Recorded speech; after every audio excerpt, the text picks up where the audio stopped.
Hi, and welcome. Mechatronics is an interdisciplinary field of engineering that combines mechanical engineering, electrical engineering, computer science, and control engineering. Padmarajan, who is our guest today, did his BE in the subject at Kongu Engineering College and his master's from the Technical University in Hamburg, Harburg. He has lived and worked in Germany for nearly 2 decades now, which is where he's coming to us from. He started out as a development engineer at Festo, one of the world's leading suppliers of automation technology and technical education. The company has over 300,000 customers of factory and process automation in over 35 industries. And their products and services are available in over 176 countries. My name is Venugopal. I'm the CEO of Ideascape Communications, a company which is into branding, creative, and design. And every week, I take people through their career journeys, and each one of them is full of twists, turns, and insights. So let's hear about what Padmarajan's journey has been like. Hi, Padmarajan. Welcome to the Hi, show. hi. Thank you for having me on the show. Yeah. Great. So, mechatronics, when you first looked at it, I don't think it was very well known. It was not one of those disciplines that was easily known a couple of decades or even slightly over that. So, what was it like going through the course? Did you get a feeling that you were doing something different and it had potential? Let me start off this way. I had no idea of mechatronics. It was practically new to India, so to say. Okay. And had just finished my 12th and, come to Chennai for the career counseling. And thanks to you, who introduced me to mechatronics. I just picked out one of the subjects that Yeah. seemed interesting. I'm glad it's kind of worked out. Yes, so Yeah, it was like an overnight decision, along with you and yeah, my dad, yeah. and I don't regret it. So it was an uphill journey, I should say, because as I said, mechatronics was really new, and the how should I put it, the infrastructure and the facilities Okay. behind was not established at that time. So we are talking about 1999. There was hardly anything. We didn't have any lab, we didn't have any books, we didn't have a curriculum, we didn't have the Mm, lecturers, nothing, so to say.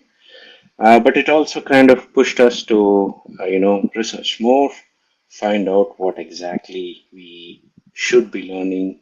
We actually helped the teachers set up the okay. syllabus, and slowly by the time I finished engineering, it was quite popular by then, and we had enough labs, and yeah, it's quite good. But Okay. yeah, Okay. But you did spend about a year in an IT. You worked with Cognizant to begin with, right? Or yeah. So mechatronics was not my first job, even though I graduated in right. mechatronics. That also lies in the fact that mechatronics was not known, and even though we were the first batch out, the core, let's say, mechatronic companies did not take the risk or did not want to take the risk to employ Okay. us. I can tell that Okay. confidently because I was also the, so to say, the representative, for. Okay. So, was there a point at which you decided that yes, you'll go ahead and do mechatronics, or was Um, it something that you decided had more potential? When you started off. no, IT was good, but it certainly wasn't my cup of tea. And I think by that time I had done enough research and also, got some money collected for further studies. And it was for me an obvious step to go Okay. abroad. Yeah. Okay. The only problem And at was that it? time, sorry, the only problem at that time was even though most of my classmates and me I wanted to do further studies in India. It was not possible because the gate, let's say, process or system did not allow or did not recognize mechatronics as their Right. prerequisite. So we were kind of forced to change career or go abroad. Okay. So was it very competitive getting into the masters in Hamburg, or was that relatively easy compared to? And why Germany? Did you look at various other options, or did you decide that Germany is going to be the place that you'll work from? Yeah, I mean, it was a huge research and analysis of where to go, definitely. And I think the most obvious choice would be the USA, but you need to shell out a lot of money. Right. Whereas in Germany, the tuition is free.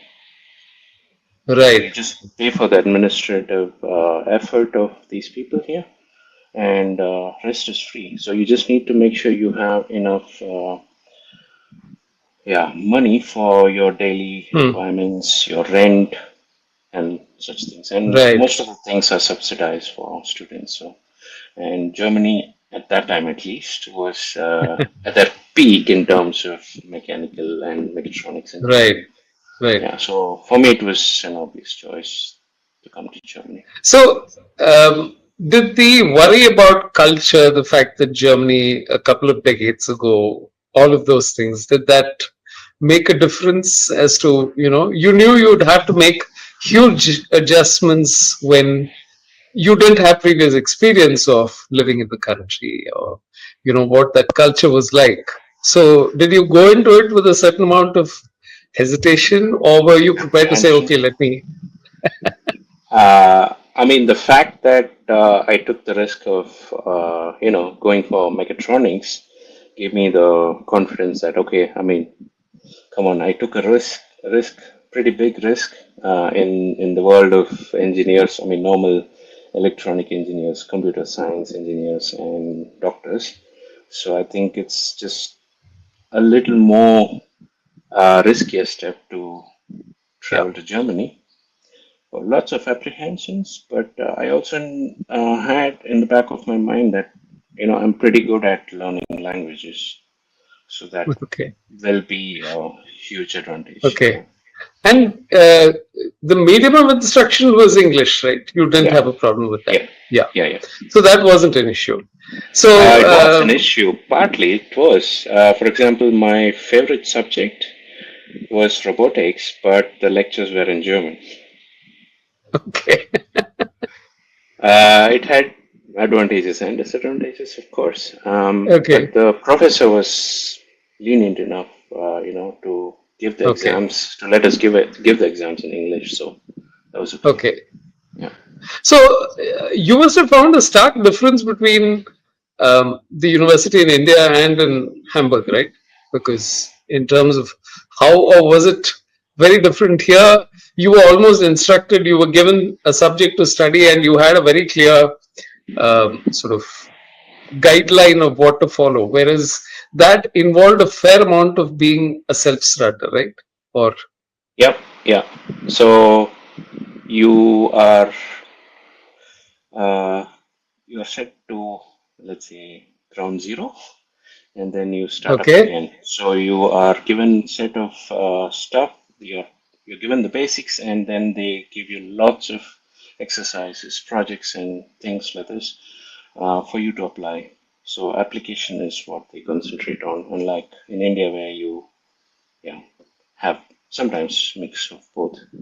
okay, okay. And after you finished, what was the residency visas and things like that? You had some time before you could find a job. How hard was it to find a job? What were the things that went through your mind? Um, I took a different approach. Right, So usually, what students when they come here, they have to give their exams, and then they have right, to do an internship. They have to do a thesis, and this all usually happens within 2 and 2.5 years, and Okay. it gets pretty rough and pretty taxing. And I didn't want that. I saw many seniors, backing out and having, problems. So I said, no, that's not the way I'm going to do. I'm going to take my time and do it properly. Okay. So I search for a company, or I search for companies who offer an internship and thesis in the same subject and for a longer Okay. time. By this time, you were speaking German fluently. Were you able No, to? no, just the Wow. basics. Just going to the supermarket, being able to Okay. get around on the buses and so on. That's it. Yeah. What about your applications and all that? Did you have to draft them in German or were they in English? The major switch over to German happened when I started doing my internship and thesis. So, Okay. uh, Festo was the company which offered me a thesis and an internship in the same subject. And Okay. even though it was a pretty international team, so we had a Mexican, a Chinese, a Brazilian, three Germans, and an Indian. Most of the communication was in German. I mean, the internal communication. So I had to learn pretty quickly, and that was 1 year, Right. and that gave a good basis for me to actually get the job in the next level, meaning a proper job at Festo later. Yeah. Okay. So, what was your first interview at Festo like? What were the kind of things that they asked you?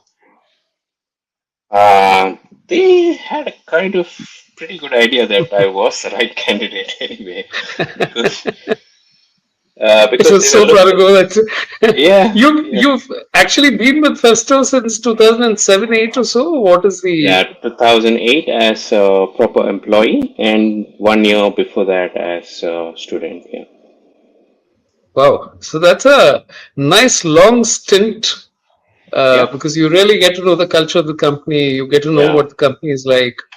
yeah, So, uh, okay, the interview was long ago. But do you remember your first days and what was it like? yeah. Absolutely.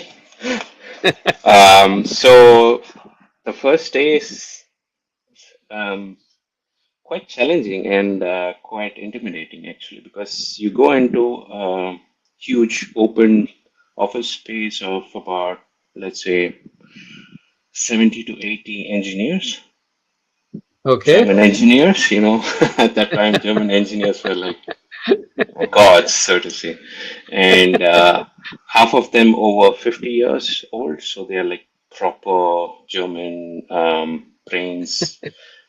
They didn't speak a word of English, and yeah, it was tough. Yeah, it was tough. I know.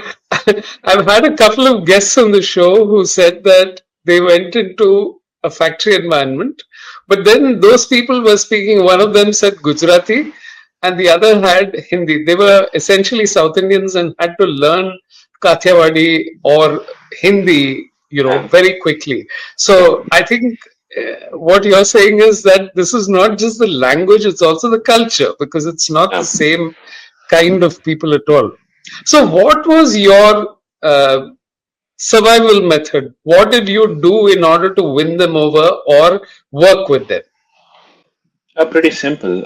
At that time, at least, Germans needed consistency. So um, they needed to. I mean, I needed to show them that I do have the knowledge to, work along with them, Right, right. plus a drive to get things done. Okay, And I think the okay, 2 years in Cognizant helped me with that. Pretty okay. structured and yeah, So that helped, but in a yeah, completely different way. yeah, exactly. Yeah. And the Germans are Okay, pretty organized. They have their okay, checklist, they have their folder system, and so on. okay. So that And was are like, you an organized person? Do you believe that yeah, you're fairly? You are. So, yeah, so that part of it fitted in fairly well in terms of yeah, the culture. yeah, yeah. Okay, okay. So, what are the first things that you were tasked with? What were the kind of things? What are the departments you worked in, and what were you doing on the job essentially? Okay, so they were. Um, looking for an Asian engineer who would develop some new, let's say, products at the headquarters at Festo, and then move to India and take the knowledge with him. Okay. So obviously, the moving part didn't happen because of recession and other Yeah. reasons. But I Okay. did get involved in the initial project phases, and I mean, they started off with small tasks, and I mean, you prove that you're able to do that, then they switch to bigger stuff, and slowly they gave me more responsibilities, and yeah, and one colleague was about to retire anyway, so I took over lots of tasks from him. Okay. Okay. Yeah. So, were you one of the few Indians working in the company at the time? In 2008 when I joined, there were three Indians. Wow. Yeah.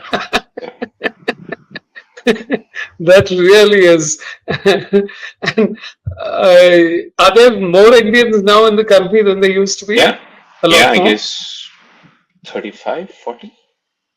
Okay, okay.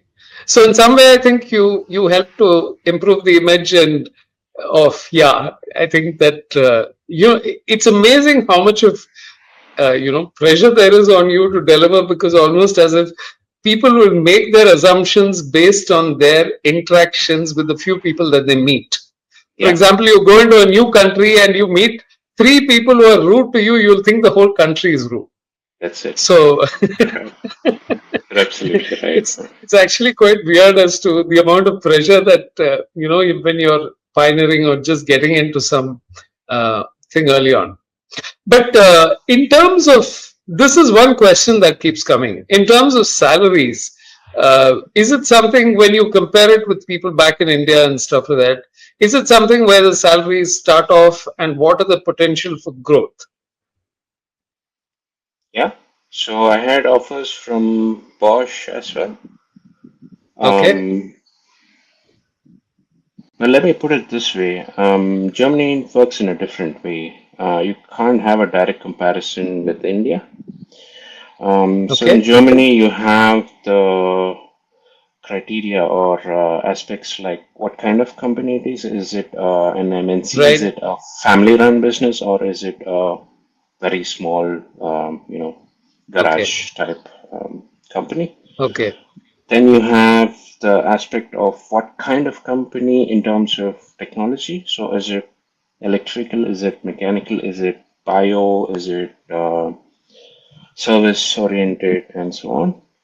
And based on that, they have something called union-based contracts.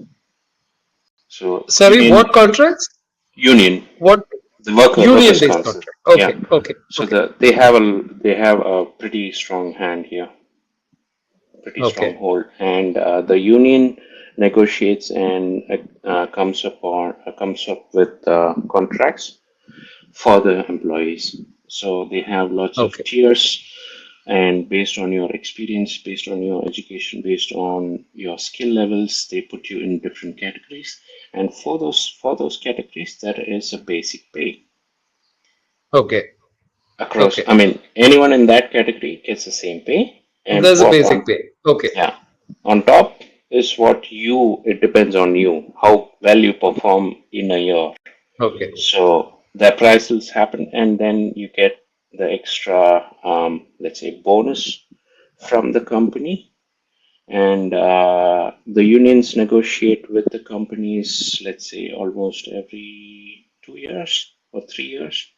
And based on the inflation and other criteria, they have a uniform increase in the basic pay. Okay. Okay. Yeah. Great. So all of this, what you're saying is that even promotions and everything else it depends on your performance, but there are tiers which are fairly well defined. Yeah. So depending on how well you do, there is still a band within which you will fit in, Yeah. So there which could is very be. different from, yeah. Yeah. So beside me, there could be an engineer with 40 years of Okay. experience, but he is in the same tier as mine. Okay. but he does get paid more because he has more experience and Okay. he performs Okay. better. Yeah. Okay. And then Okay. once you reach a certain level, then I mean you can't go beyond that. Then what happens is if you want, you can negotiate with the company to come out of this. We call it the tariff system. Okay. So you are out of the tariff system. That means you deal directly with the company. So there's more risk, Okay. but there are also more rewards. So if the company Okay. does well, you get like huge amount of bonus. But if the Okay. company doesn't, then Okay. That's interesting, which is very different from the way uh, India operates, or because I think a whole lot of here where there are family-run companies and there are, but in India, a family-run company would have a different way of structure because approach, there is yeah. nothing standardized. But as Yeah. far as but have you ever, during the course that you were working in, did you ever look at saying, what else should I look at, or was the job interesting enough for you to continue with that as you moved along? Yeah. I had a pretty interesting career so far.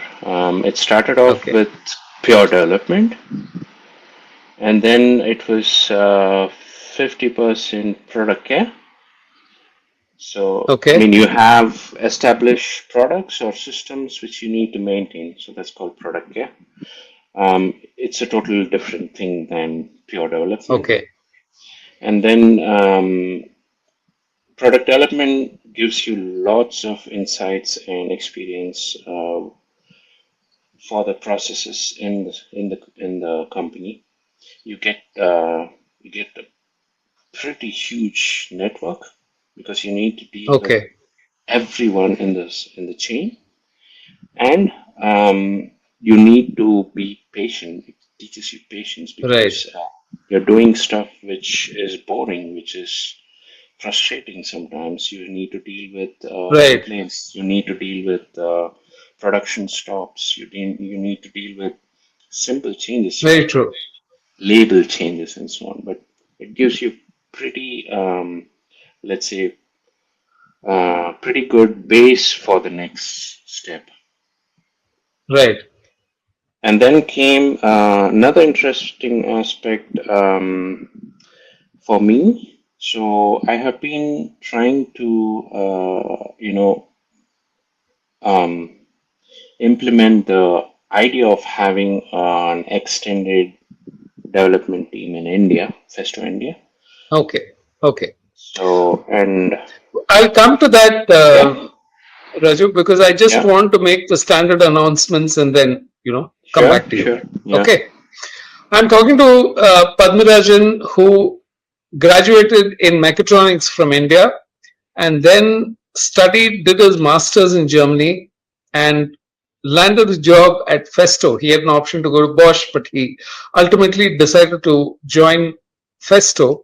And he spoke of his early experience of walking into the shop floor and speaking to people who knew only German, and he had a smattering knowledge of German, which is enough to navigate the regular day to day life. But then it took a whole lot of effort to ensure that he fit in.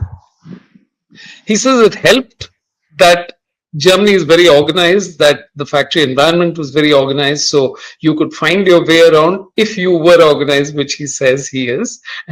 And he found his way around. And it has obviously been a very fulfilling career because he's been with them for over 17, 18 years now, as of date. And the other thing that worked in his favor is that Festo decided that they needed to go into India as well. He spoke of how salaries are largely decided by unions and how that becomes the focus of the level at which you join, how you progress.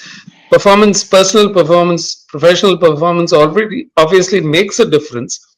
But at the end of the day, there are these negotiations which have happened, and there is a band within which people move. In the next segment, we'll be talking about what his India focus has been and how he has moved on to focus on how the company will do in India. So I stopped you at that point. So what has the India project been about? Yeah, so it started off with a simple idea of the product care being frustrating sometimes. So when you look at we call it yeah the yeah sorry, I'm just stuck for the English translation sometimes. uh, That's interesting. yeah, the Okay, you would hourly. probably say the job. Yeah, the Okay, pay for an hour, that's standard. okay, Yeah, and I'm just putting in some numbers. Yeah, let's say the okay, pay for the basic pay for anyone in Germany is, let's say, 15 euros per hour, and based on okay, your skill, your education, and all that, it increases slowly. And I don't know. Let's talk about 80 hours per hour, 80 euros per hour for an engineer. So when you are paying 80 euros per hour for an engineer, and what he's doing for, let's say, 20 days at a stretch is just changing some wordings on labels, or let's say increasing the tolerances in a drawing, I don't think it's worth paying him okay. so Wow. much. Yeah, so that was a basic idea for me when I was doing. Okay, I'm being overpaid for such a job. Right. So, and the major factor which affected me was, as I said, I was in pure development earlier, and then mostly it was product development. So I didn't have time for innovation. So I didn't have time to, come up with crazy ideas, try it out, so that also showed in the other colleagues as well. They didn't have much time to do new stuff. That means at some Okay, point there is no innovation coming out of our department, for example. okay, So why can't we free some capacity or resource here by outsourcing, just like as an IT? right, So right.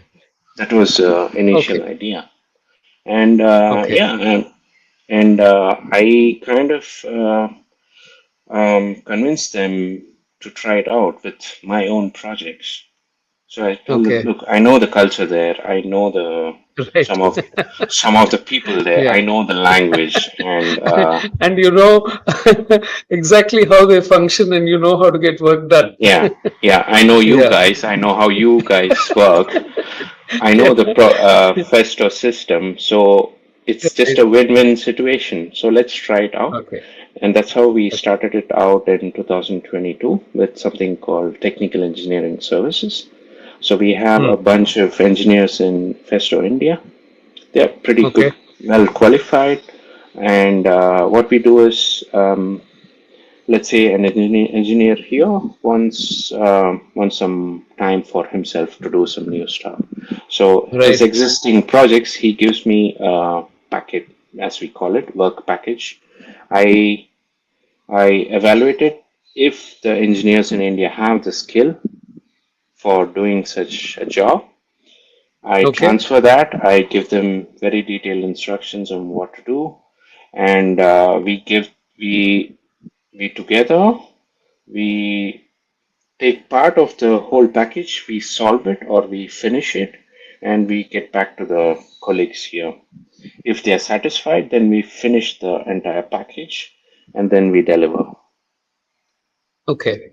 And this What you're sounds saying is very simple. interesting. No, it's very interesting because it's almost as if you're the catalyst and the interpreter at a technical level. It's not the language as much as understanding what that particular project has to deliver. And you've been in the company's culture long enough to understand what they require and what gets approved. Yeah. Whereas if Festo was to do it without that intervening layer of you being there in between, they would probably expect the people out here to do they talk to them like any other person, and then Yeah. find that they're not getting what they want. Yeah. So you're insulating Festo at one point, and you're insulating the Indian, what do you say, engineers at another, because while they develop the understanding, you're playing the facilitation role and the judgment about what will work and what won't. Yeah. Which is actually a wonderful, and it wouldn't have been possible unless you put in that decade or decade and a half at Festo. Yeah. It just wouldn't have worked. Exactly. Okay, so did it start with something which was fairly simple and then went into more complex projects because you wanted to test their metal and then see if they would deliver? Yes. And but how do you change the cultural aspect? How do you focus on that to deliver? Yeah, I still find it a challenge to, Okay, let's say, rope in new clients, as I would call them, right. because there is always a mindset of this globalization happening that Indians and Chinese and they are taking away the job away from Okay, Germany, and it's kind of difficult to convince them that that's not what I'm doing. I'm facilitating the engineers here to actually free up resource to create something new right, and not sit on already developed products. right. And to get to that point, plus the fact that they need to deal with me in the first place alone and not the entire Indian team. It's quite a hassle, but Right. what I try to tell them is give me a small task, very simple task, 1 day job, no problem. Give it to me, see how it works, see how the process works, and then you can decide. And I think I have convinced a lot of people now. And now it has come to the stage where we need to recruit like crazy in India to Wow, wonderful. yeah, yeah. And the good part So, is, yeah, the good part is, although it started off like, yeah, okay, let's transfer some mundane tasks to India. The people now have recognized that they are almost equivalent to engineers here, right. and it's not just normal drawing changes or some mundane stuff they are transferring, but real development projects. So Okay. it's Okay. it's, it's That's been a really journey. interesting. And the fact is that, so what kind of skills are you looking for people who you will recruit in India for Festo? What is the basic degree? What are the kind of qualities you're looking for? How does that work? Um, to be honest, any engineer is welcome. So, a Okay. mechanical engineer, we have enough mechanical projects. Electronics, super, we have really a dearth of electronics engineers. Okay. Mechatronics, very good, very good. He can do anything and everything, and even Okay. testing engineers, for example. We have even Okay. started not just transferring drawing or whatever the computer-based projects, but also testing. Okay. So, testing engineer, most And welcome. typically, what do these engineers start out at? What is the salary level when they are recruited in India? Oh no, I am not aware of that. We're not. I'm, I'm the technical, side of Okay, it. the negotiations happen once you say yes, and then Yeah, they will take over. But obviously, it will be market rates, which is yeah, typically what happens in these situations. yeah. So you do the job of identifying and recruiting that aspect. Then it goes into HR or whatever to conduct the salary negotiations and take it from there. I wouldn't put it that way. I give my opinion. Okay, fair enough. Fair enough. So then that's a pretty wide range. So it's electrical, electronic, testing, and the thing. So in when you started off versus what you learned in the degree in Kongu and what you learned, you developed further in Hamburg. What was the difference? Did this syllabus, was it detailed? Did you find something else that you can point out as to what your masters helped in? Yeah. So the PE part of it. was basically jack of all trades but master of none. So that's what I Okay. learned in Hamburg. So mechatronics, yeah, well and good. You have pretty basic knowledge of everything, but you need to go into your niche area. That's better. And Okay. that could Okay. be anything. It could be robotics. It could be control systems. It could be industrial automation. It could be aeronautical engineering based on mechatronics. It could be biomedical engineering. It could be energy sector. It could be anything. But you need to find your, you know, favorite area. Yeah. Definitely. What your So out of all these combinations, which is mechanical, electrical, electronic, how do you? What has been your experience working on this? What do you like doing more? Is there something that you like, or do you find this cross-domain expertise develops over time when you start working on projects?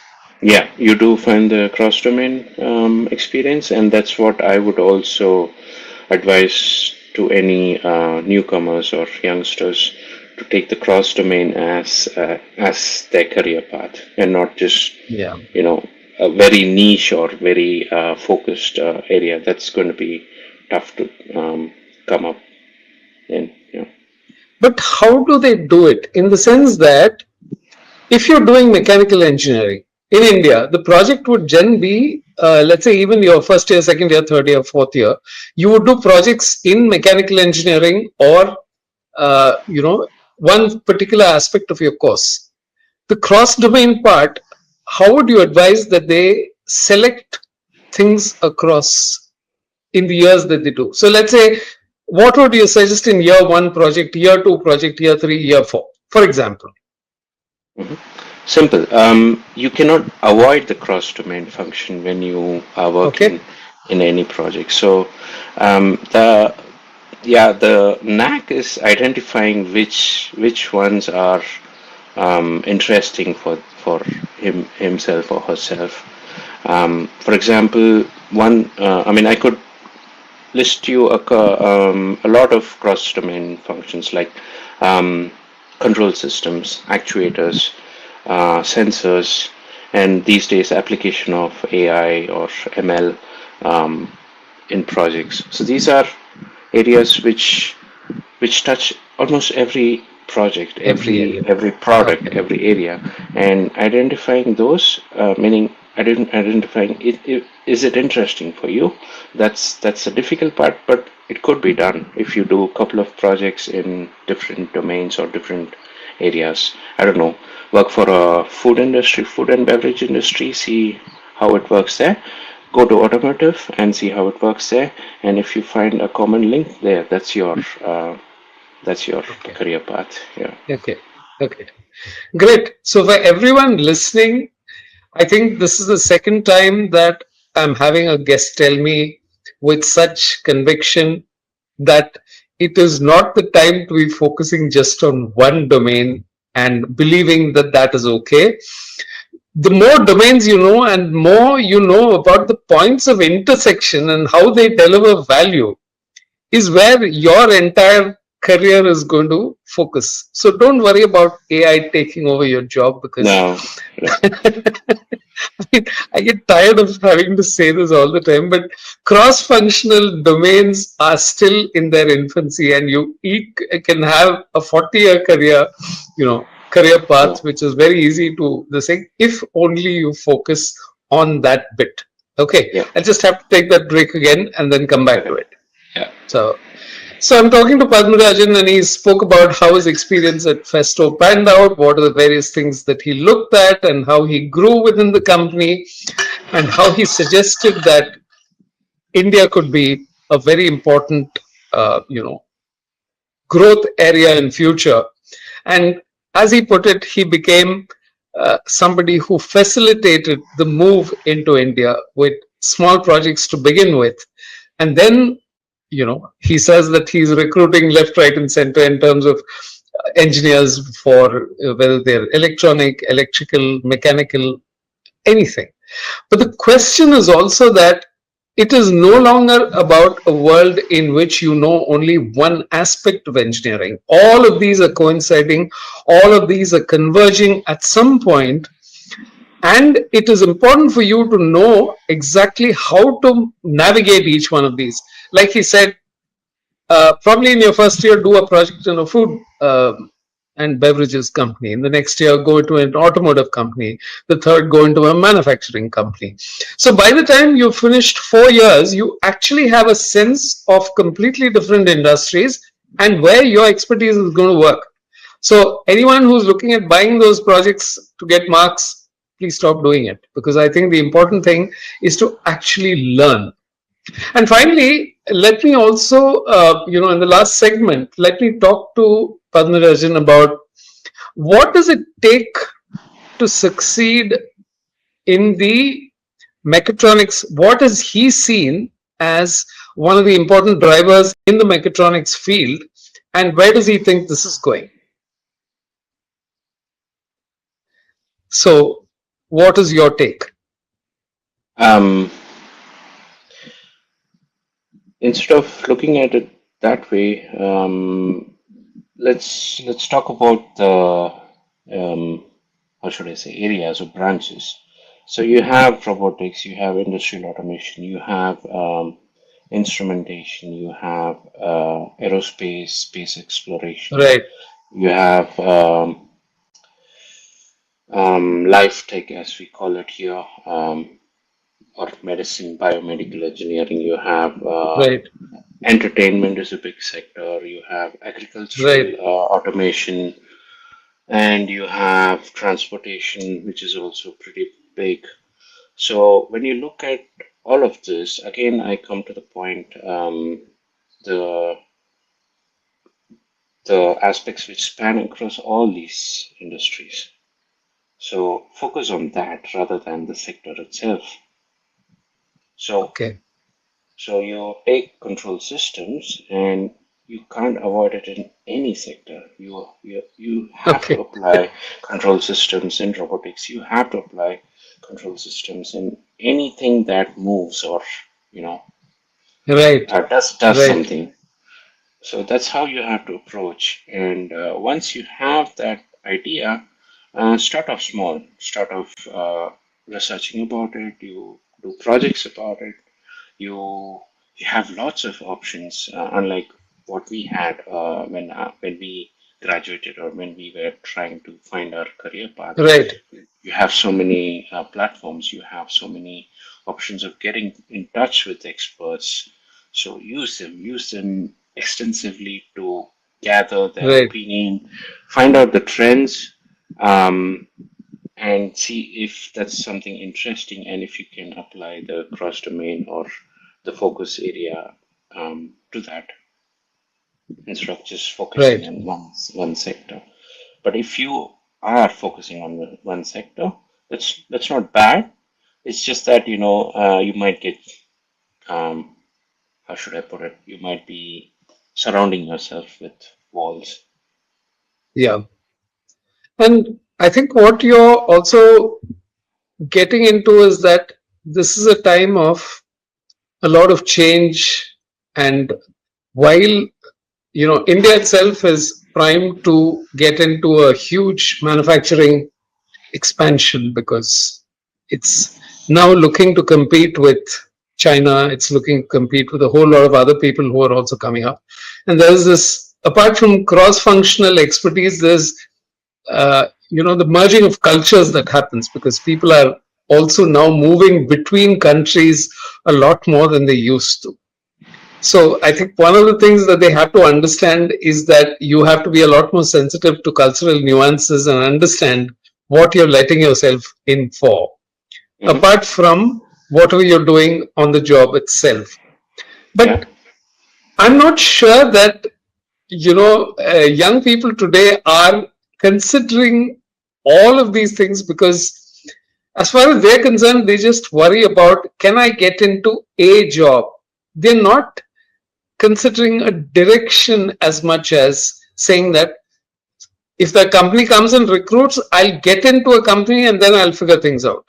Yeah. So, That's the how do you wrong. think that can shift? What Um, should they do? I mean, I would take the German approach, so to say. So it's Pardon me? basically, I would take the Yeah. German approach in this case and Okay. list down your priorities, give them Okay. ranking, so to say, a Okay. weightage. Yeah, give them a weight, and then you figure out what is most important for you. Okay. But you also have to be careful about including, pretty simple stuff, but which could affect you like crazy when it Right. comes to the actual job, like learning the language. Some people just underestimate that. They think, okay, let's move to Japan, because that's happening. This particular topic is happening there, Yeah. and they're not up to it. So how good are you Right. at learning languages? Are you ready for even travel? In that case, you have a very good opportunities, not just as some technical guy, but also as a sales engineer. You need the tech. If you Right. are technical, but you are also good at talking or selling, that's great. But are you ready for it, or you hate anything except home? Well, there's a career path for you as well. Yeah, you just need to find out Right. what are your priorities. Yeah, Right. Your priorities and what gives you an understand. You have to understand yourself first. I think yeah, that's one part from where this whole thing goes, because yeah, I've had this conversation with a couple of young people who said, "Oh, I love travel," and then I said, "Yeah, but at 3 o'clock in the morning, 20 times a month." Then they suddenly, I said, "Where you don't have control over the travel anymore." It's very different traveling as a tourist and looking at yeah. places. It's very different traveling on a schedule. True. And I love being interacting with people. I said, yeah, fine. But what happens when those interactions don't actually go in your favor all the time? You have to learn that interaction is not just talking, it's not conversation. Yeah, yeah. There is an It's just objective. There is a convincing. Yeah, objective. Yeah, selling. Yeah, yeah, there is selling involved, and very often people are throwing things at you that you have probably no idea about what they're actually uh, hinting at. Because let's say what you just spoke about, a conversation in Japan, you can't sell in Japan the way you would sell in the US or the way you would exactly. sell in some other Ah, country. yeah, You can't use the same cultural norms and then say that, okay, I've got a hard charging, this is the way I do it. Everything involves nuance. And I think that's what takes decades to do. That's what yeah. people take all their time. But tell me, in your own case, when you moved from what you were doing initially to taking on more of an understanding role and expanding the entire thing, how did you make your presence felt within the company? What were the things that you concentrated on? Um,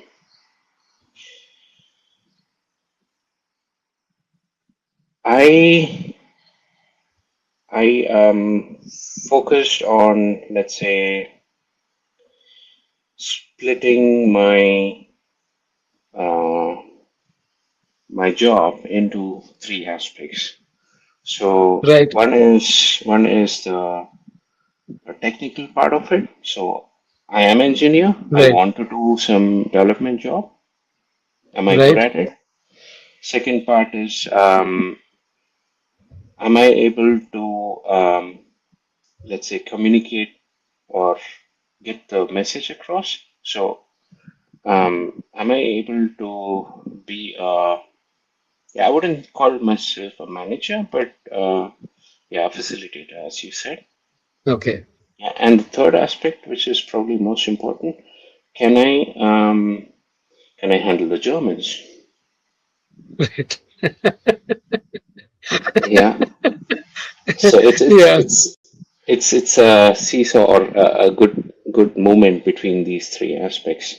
And Right. once you're convinced yourself, then it's just a matter of putting it across with the right words, with the right at the right time, and also to the right people. Okay. So you start off So what small. are meetings typically like? Let's say you've worked for 2 years, 1.5 years in Cognizant, and then you've had the culture in Germany. Is it that the meetings are very functional, they're very clear as to agenda driven? Is the same functionality evident in meetings as it happens on the shop floor? No, it just depends on people. It's the It same depends on people. Yeah, it's everywhere. the same everywhere. Once Yes. it gets into management, then it's a different ballgame altogether. Okay, Yeah. okay. Now, in terms of working for large companies versus small, you've essentially worked only for the large companies. So, do you think that there is something that you can tell people about what it means to work in a large company throughout your career? And what are the things that you should be focusing on? And what are the things that you should be conscious about? Yeah. I mean, I can talk with respect to Germany only, of course. So here Right, the culture is you have to prove yourself within the first 3 to 6 months. So give your best, no laxing at all. Don't relax and learn quickly. So that's very important. Learn the system quickly. Learn to network quickly. And once you have that, then you have a good base for right, asking more. Yeah. right, And one, probably it's just personal aspect, is that um, I find it interesting that most of the youngsters these days do not even put effort in learning the language.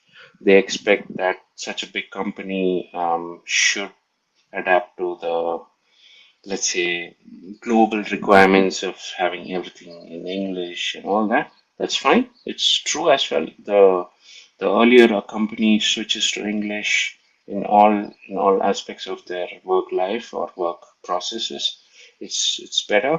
But you should understand that English, as it is being taught in India, is not the same here.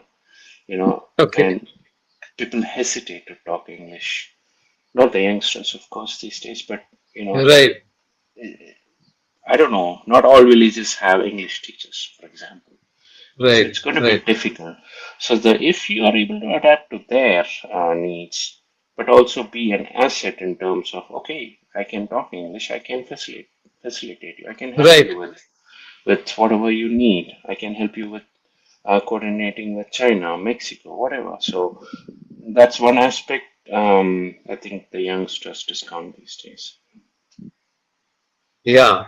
Yeah, These are the things which on the job people, which takes time to learn because you think it's just your knowledge, but the interaction that you have yeah, with people yeah, and the amount of time that you have to spend to convince somebody about either a way in which to move forward or what the problem is that you're trying to solve and why it's not very easy to solve that particular problem at that point in time, because yeah, it's not as if you'll come up with a solution instantly, because it yeah, there are issues, yeah, everything from understanding how that particular material works to how it integrates with something else. And yeah, sometimes I find it's amazing how the fundamentals that we think are important just seem to change when you go into a cultural setup which is very different and where people have come at it from a completely different viewpoint.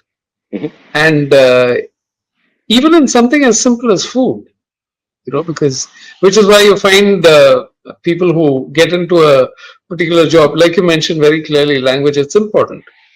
But then that culture also persists with it because it's worked for them. It's not as if I'm told that there are enough fax machines in Germany still chugging away. yeah. So it's not as if I have a fax that's number. which seems crazy that India went from having no phones at all to smartphones for everything, including payment. So we've kind of gone over. So we didn't have roads. We sort of got into the whole thing when smartphones became the most important thing for people to have. even before we had the infrastructure and everything else. And I think the infrastructure is now trying to catch up and keep up with the communication aspect. So that's one, sort of, which is why I think that's leading to another set of changes even within the Indian cultural context. So I'm sure as you visited India from time to time with gaps of 3 and 4 years, you're beginning to see the change. You're seeing the change compared to where you were when you left compared to what it is now. Massive, yeah.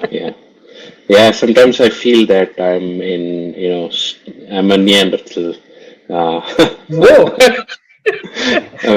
I guess that's only a couple of, but then it's strange how some of these things, I know you mentioned that in terms of the cell network and stuff like that, India seems to have gone on to 5G and it's very well. Absolutely. And the payment system, which is UPI, is just phenomenal, because I don't know if you've had a chance to use it when you came to India, but I do, yeah. so then, so you know how simple it is, and this is one of the other things that on a personal note, I remember Uchit, my son, was saying that it's strange that when he withdrew money from a bank in the teller, the ATM in the US, he didn't get an SMS because he got so, it's a very small thing, but it's like a notification that tells you, yes, you've withdrawn the money and this is the balance, which seems so simple, but it has not been implemented there. And it's not something which is easily available. Of course, you can log in and see it immediately, but there's a difference to getting that notification or that understanding immediately. For me, the scary part, For me, the scary part here in Germany is that the amount of development is not consistent throughout. So you have areas where you can get a bank account created within minutes, but you have areas where you need an appointment which you can't get in the next 3 weeks, and then you go for the appointment to know what documents you need to submit, and then you wait for another 2 weeks to get the account open, and then another 2 weeks for your card to come, and then another week to get your PIN through your post, and so on. So I think that doesn't happen in India. Those systems still operate that way. Wow. Because I had a guest who was on to this thing, and she spoke of precisely this problem. Like she said, they went to the US and they said it was done in a day and they needed to get it on. And precisely what you're describing now is what she said happened in ICICI in the 90s. And they just fixed it. So, it probably takes a week still to get the, card in hand and stuff like that. But some of those other things. Thank you, Raju. It's been wonderful talking to you. I didn't realize that 1 hour had. So I hope this proves to be of great use, which I'm sure it will be, to people who are looking at making the transition, who see what it is to move from India to a country and live and work there in a culture which is completely different from what you have been used to in India. Thank you very much for coming on the show, and all the best for the future. Thank you. Great. Okay, I'll just finish and then come back to you. Just hang on for a couple. All right. Okay. Right. So that was Padmarajan, who gave an indication of what it means to work in Germany, what it is like to work in a large company, what are the challenges that he wrestles with, what are the opportunities opening up, and how his own personal career has progressed. If you liked what you heard, subscribe, share, and let people know, and watch these shows, because they'll tell you exactly what it means to live a career rather than just read about it. Okay. Until next time, thank you for watching. Thank you for listening, and see you next week.